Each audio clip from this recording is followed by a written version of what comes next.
உலகத்தின் ஆதிகுரு ஸ்ரீ காமவிஜந்த குரு பகவான் அவதன் தர்மபத்தினியார் பகுலாதேவி தாயாரோடு இன்றைய தினமும் மங்களாபார பொன்னாள் 4/6/2024 அன்று இவ்வுலகத்திற்கு அதி அற்புதமாக காட்சியளிக்கிறார். உலகாதி குருவே, உலகாதி குருபத்தினியே, உங்கள் இருவரையும் இன்று மனதார துதிக்கக்கூடிய அனைத்து குழந்தைகளுக்கும் கருணை கூர்ந்து பரிபூர்ண குருவ ஆசீர்வாத நலன்களை அருள்வீர். ஓம் சரவண பஜகுரு கசடர வனமய, ஓம் சரவண பஜகுரு கசடர வனமய, ஓம் சரவண பஜகுரு கசடர வனமயாய ஸ்வாஹா. ஓம் சத்யநாதம் ஜோதிநாதம் ஆகாரநாதம் பரமேஸ்வர ஆசீர்வாதம்.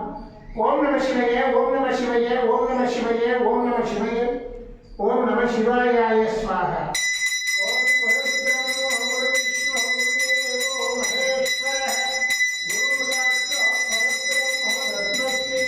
குருவே நமோ நமக. குருவருள் ஆசீர்வாதம், குருவருள் ஆசிகள் அருளன்புடன் ஸ்ரீ பாஸ்கர மகரிஷி. ஓம் நற்பவி நற்பவி நற்பவியே நமோ நமக.